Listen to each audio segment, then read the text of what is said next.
Hello, everyone. This is Gary Wilson, and welcome to this week's version of Real Estate Investing for Professional Men and Women, the podcast for you who are professionals in your fields and industries and often business owners. Again, like an orthodontist who owns her own orthodontic practice. Welcome aboard.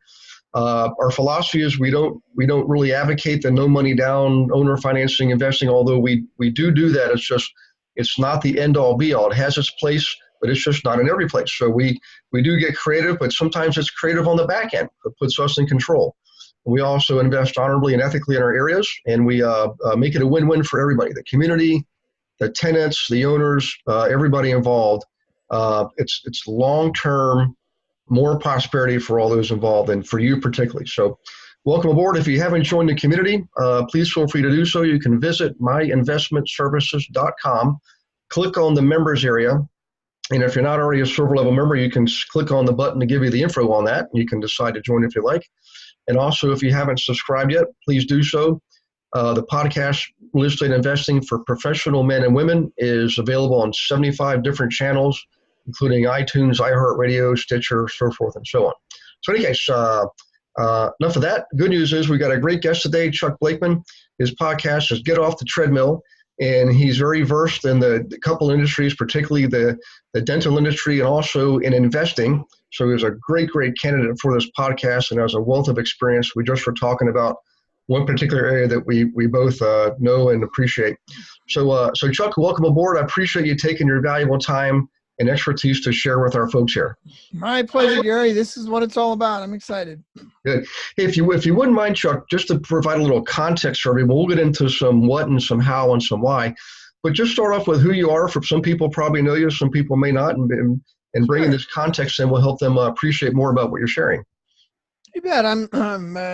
I have a family, my wife and 3 kids. I'm left-handed, right-brained, ADHD, dyslexic. I graduated near the bottom of my high school class. It took me 19 years to get a bachelor's, and I think I came out of high school thinking if nobody could ever get a job, it would be me. And then I went into the Army because I knew they had to take me because I didn't have a college or a high school degree. And while I was in college, I started my first business, found out I had something to add to the world. And since then, I built 12 businesses in 8 industries on 4 continents. I'm a serial entrepreneur. My poor wife and kids have put up with that their whole lives. And so the story of my life is relentless.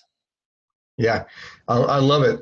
I tell you what, most people I've ever met who are successful, it wasn't because they were born into it or were the smartest or the tallest or anything like that. They just simply were just relentless. They persistence, that having that dogged determination, and it takes faith. I mean, you got to, sometimes it's tempting to just give in because everything's against you.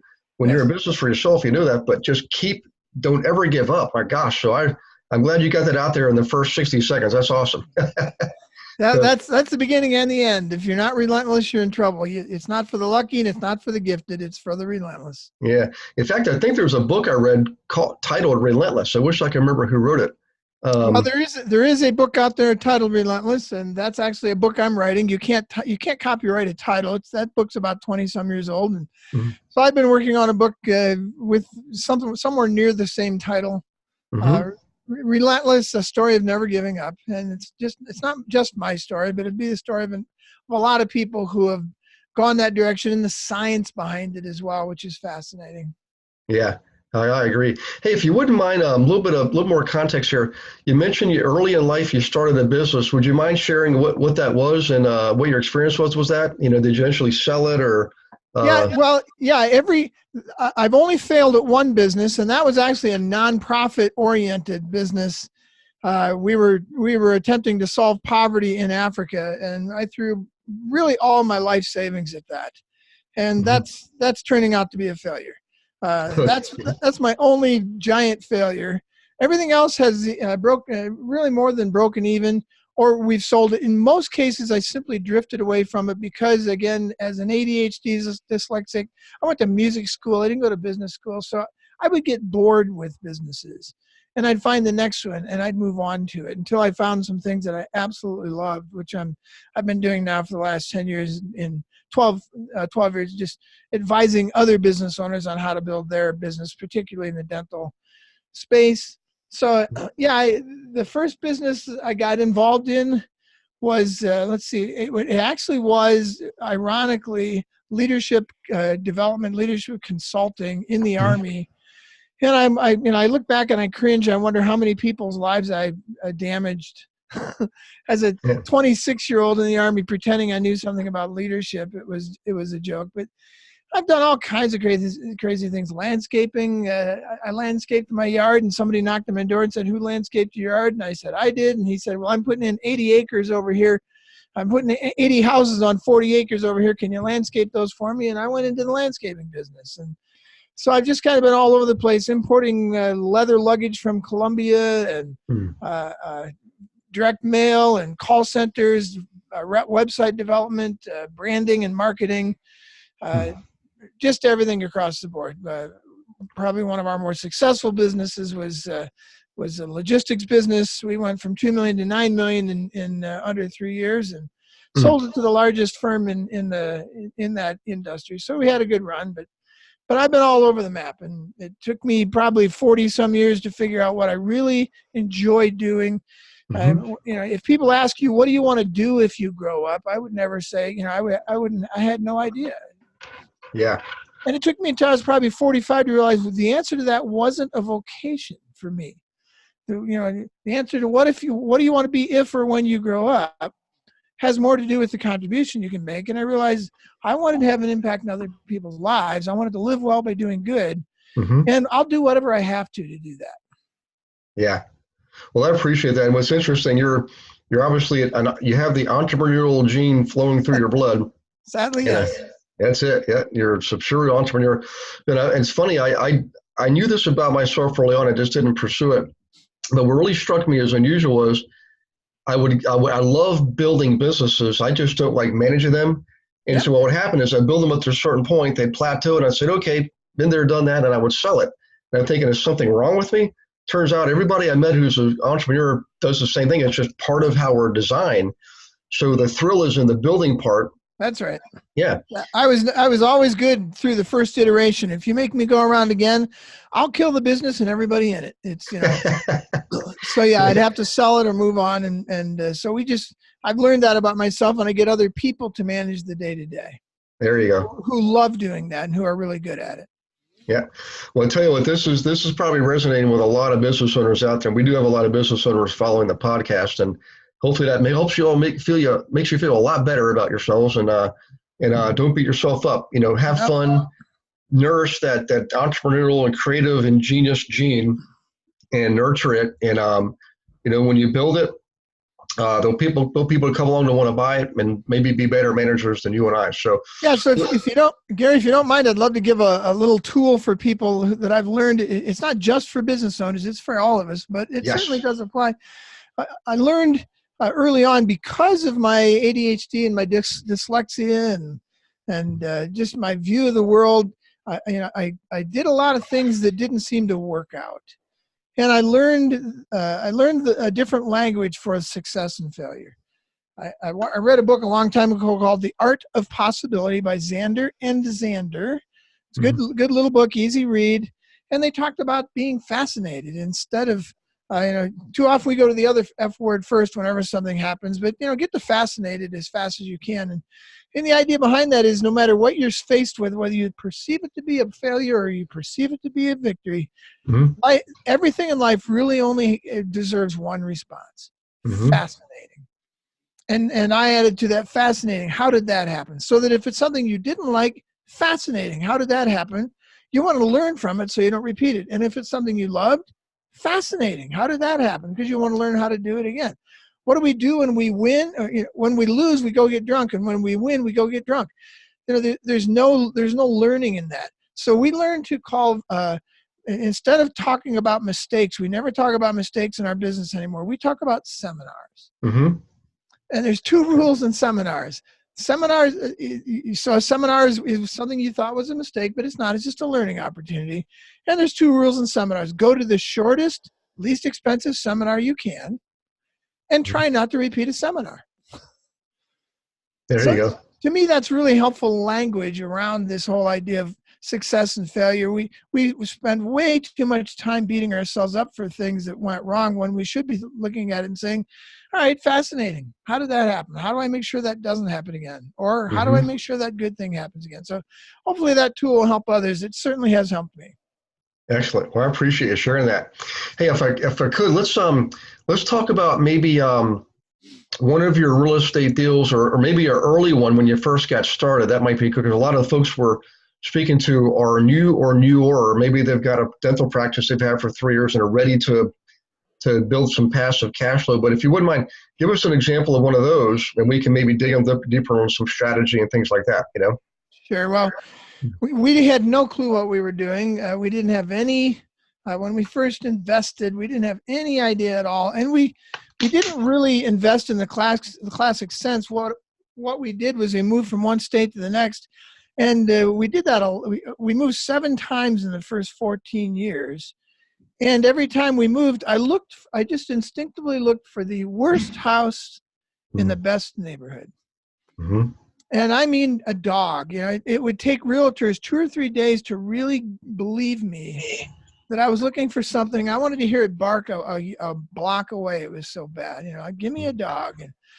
And that's what we invented. So our first one was just that. It was at the end. It was the end of the runway at Ocean View Naval Air Station in Norfolk, Virginia, and across the street were some apartments, but it was this beat up little Cape Cod that wasn't worth anything. And we moved into it, and I renovated it as we lived in it, and then we sold it for a nice little tidy profit. And we moved on to Connecticut, and we found another dog in a great neighborhood. This was one of our better deals.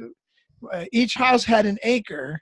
Mm-hmm. And these houses were all 8 years old, and the realtor found one that had been the mother, the father in the family had died. The mother took the insurance, bought her son a house, a nice little 1,600, 1,800 square foot home on an acre, and he moved in with his rock group. And I mean, they never even mowed the lawn. We found a car buried in the yard, in the weeds in the yard after we bought the house. It was that bad.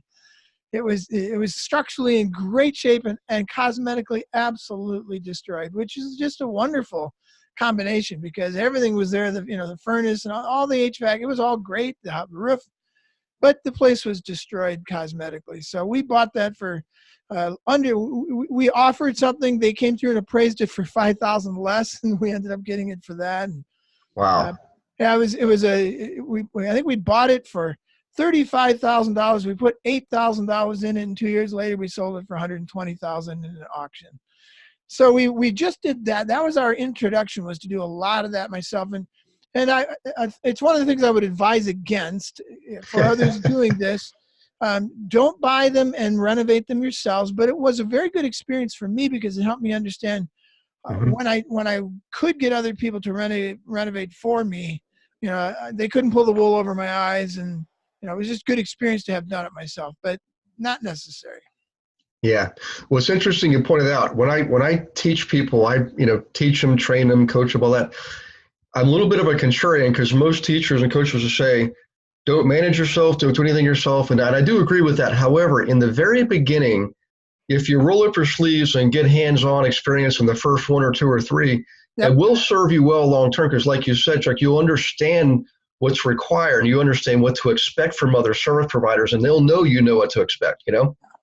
So, and management is a crazy business, but I ended up building a big management company out of my business actually years ago, and it was because I learned how to do it myself first, and I decided I don't want to do this anymore, but what the heck, I'll corporatize it and offer my services, and it took off like a bandit. But in the beginning, I did do everything myself, almost everything myself, so I appreciate that experience. And by the way, I went to school at Old Dominion University, so I know exactly where Ocean View is, and Willoughby Spit and Norfolk Naval Base. I used to go there and get my commissary and get my groceries, 420 East Ocean View Avenue. That was our little house. Yeah. Well, I'll give you a big sneak preview here. I go back there, I just was there in July. So I lived in Virginia Beach back when Virginia Beach was still mostly strawberry farms and stuff like that, but not anymore. any case, I'm building an investor community out in Tidewater. Tidewater is what we call that greater area, Yep. Virginia Beach, Norfolk, Chesapeake, Yep. Suffolk, Hampton, Newport News. And it's a stable community, obviously tourism, military, some agriculture, and some pretty solid business there too in Norfolk. And so I'm going to go back there because I want to spend more time there in the last half of my life. And all my friends are there, but it's still very well priced, favorably priced there. Lots of a strong renter community, and obviously you can do a lot of flipping there. So big hint for those of you who are watching or listening to this, and you're in that area, pay attention because I bought some domains years ago, like Hampton Roads Real Estate Guide, that I plan on fully exploiting. Well, it is a great area. Before we moved into that house, we lived on the other side. We lived in Hampton. Yep. And that was where I actually it was the first place we lived in when I got into the Army, and it was a fourplex. We lived upstairs in one of the two upstairs apartments, and that was the first place I got my eyes open to, hey, this woman has a pretty good thing going here. She had 2 of these fourplexes in Hampton near the water, and she was getting a pretty good price for them. And I did the math on what she was getting for those things, and whatever her mortgages were, she was living off of 2 fourplexes. It was a pretty good deal. So it's like, okay, I got a taste of this just through this woman's savvy. She's not the big time operator, but she's got it going on here. And I saw the value you've talked about before in getting into something more than a single family environment. Yeah, it's interesting. I used to work. I interned at NASA Langley Air Force Base. I worked on the space shuttle program and lived in a little town called Pocosin. You remember Pocosin? Oh, absolutely. You know what Pocosin is? Indian. It's an Indian word. You know what it means? No. You're going to get wet. Well, that's the Tidewater area. You're going to get wet, whether rains, humidity, fall in the water. You're going to get wet. That's perfect. Yep. So in any case, let's do this. So you talked about the early days. Buying well below market value properties that had a value add component. Basically physical, structural things. Cosmetic and all that. But moving forward, where are you now? Like what's a recent example? Have you bought larger properties, more units per purchase, and what's that look like now? I want to give people what the future could be for them. Yeah. So a couple of things there. Number one is I would strongly encourage people to find a reputable person to learn from, like you, and or take courses. But that's really tough because I'd say 95% of the courses out there are not really, I'm trying to be nice. They're really not healthy uses of your money. Too often there are people who have failed at investing and are making all their money off telling other people how to do it when they really don't have a good track record themselves. So you really have to vet that well. But I found a guy here in Denver who really was good at it. And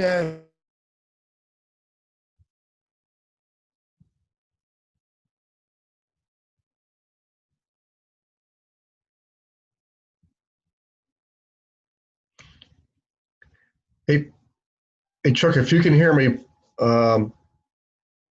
looks like one or two of us has a internet. It looks like it's on your end, Chuck. If you can hear me, we've got a little bit of a pause in internet reception there. So for the ROI guys, you're going to hear this. You'll have to block a lot of this out, the blank spot, until Chuck is able to come back. Let me see. Oh, looks like we lost you.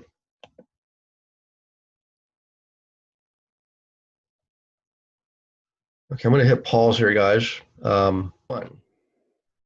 Okay, sorry for the break there, guys. We're back with Chuck and ready to rock and roll.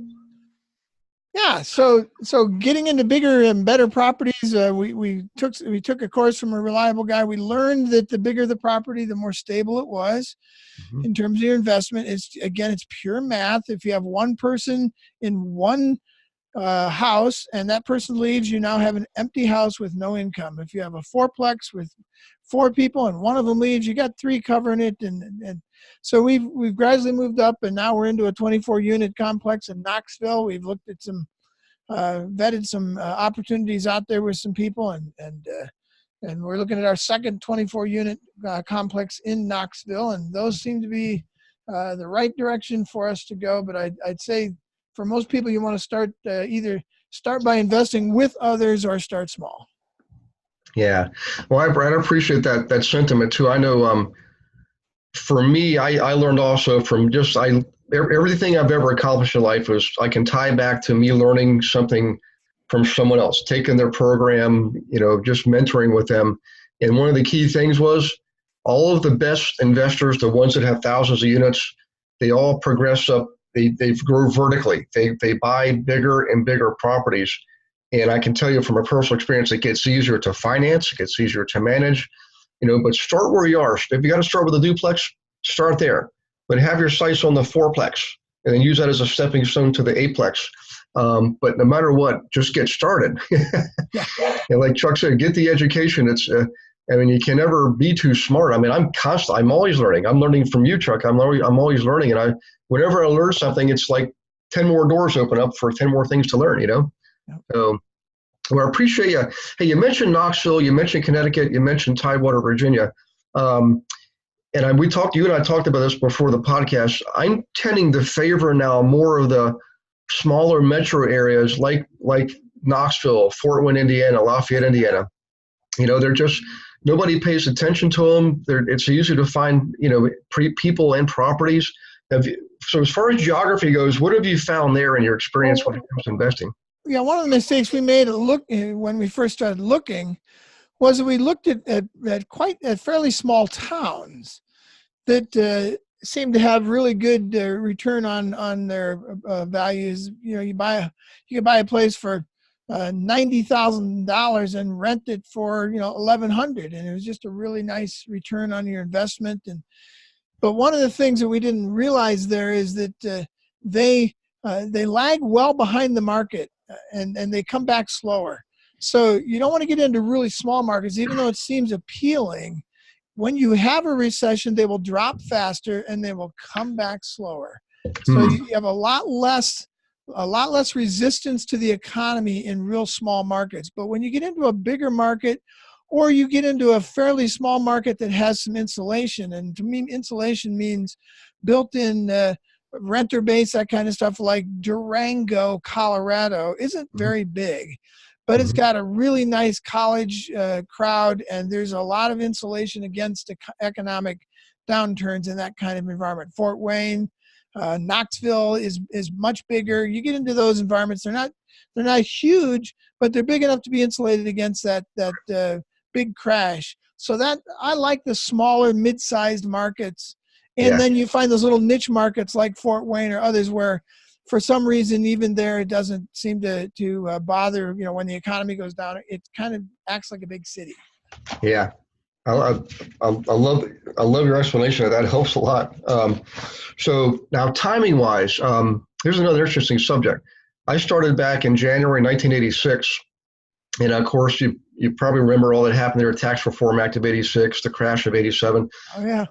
So four cycles, one major one. But has it been your experience that regardless of where we are in an economic cycle, investors generally are always in the game in some way, shape, or form? Have you experienced the same thing? Oh, sure. Yeah. And one of the problems with investors that sadly you can take advantage of in hopefully not in a negative way, too many investors are too optimistic. And so they get themselves in lots of trouble when there is a downturn, which happened, of course, in 2007 and 2008. There were people buying properties based on what they could do later. And that was one of the most valuable things I learned from my buddy here in Denver was buy a house that's insulated against the worst possible scenario down the road. Like buy a house that if your rents drop 40%, you'll still be able to break even or do better than break even. Yeah. And there was a lot of guys out there buying houses where they already weren't breaking even in 2007. And then everything went to pot from there. It was a mess. So that's one of the things I've learned is do not follow the numbers. Do not follow your heart on this stuff. Yeah, make data-driven decisions. Numbers don't lie, and don't have a game plan based on hope. Have a game plan based on facts. Exactly. Yeah, hope. Random hope is the number one strategy in business, and it's the worst strategy possible.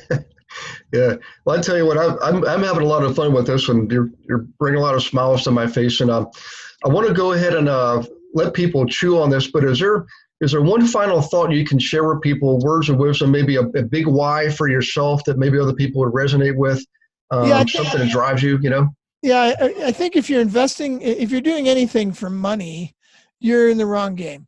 And the same thing with investing in properties. My big why, my vision for my life is to live well by doing good. And living well for me is more about helping other people get where they need to go and having enough good things going on in my life that I have the energy to give and that kind of stuff. And so I really think that when you approach investing in property with the idea that you actually want to make the world a better place and you want to benefit the people who are in there or will move into those properties, those are the much better reasons to do this rather than how much money can I make out of this. My first book was called Making Money is Killing Your Business. And the reason for that is that if you're in business to make money, you're likely to make very little of it. If you're in business to solve a problem or to do something bigger than make money, you're much more likely to make a lot of it. So I would go into investing with the same mindset. Figure out what it is you want to do to make the world a better place, and then figure out how you can use investing to get that done. Yeah, I love it. We have a philosophy called prosperity through service. Serve first and you shall prosper as a result. Yep. And sometimes it doesn't seem the way, but long term, that approach always is going to serve you well. And hey, Chuck, you mentioned a couple of books here as we're going. If you could, to wrap things up, I got a feeling people are going to want to learn more about you, reach out to you, maybe be part of your podcast.